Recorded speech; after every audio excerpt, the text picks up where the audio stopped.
Kenya has been honored with the tremendous privilege to host the Africa Climate Summit in September. I am confident that our commitment in the field of environmental protection and look forward for your strong support and participation to make the event a memorable success.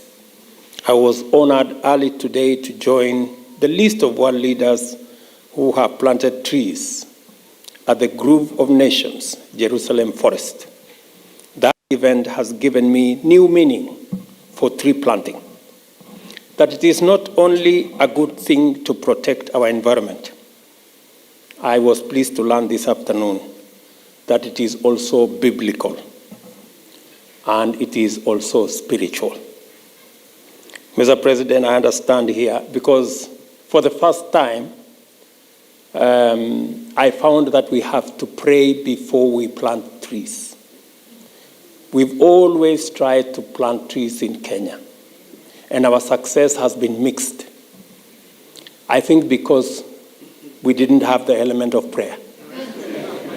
So now that we do, I am very confident that we will succeed in our plan to plant 15 billion trees in the next 10 years. Mr. President, I stand here to celebrate a wonderful friendship, which is founded on strong values and mobilized by shared aspirations. To look back upon the undeniable progress we have achieved together during 60 years of friendship, and to consider a futuristic prospect of abounding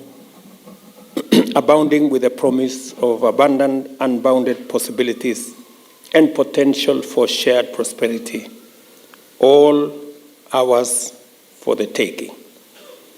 I now request you, ladies and gentlemen, to join me in raising your glasses to extend the very best wishes to His Excellency President Herzog for a long life, good health, and to the peace, prosperity, and happiness of the people of the State of Israel, and to the continuation of an excellent relations between the Republic of Kenya and the State of Israel.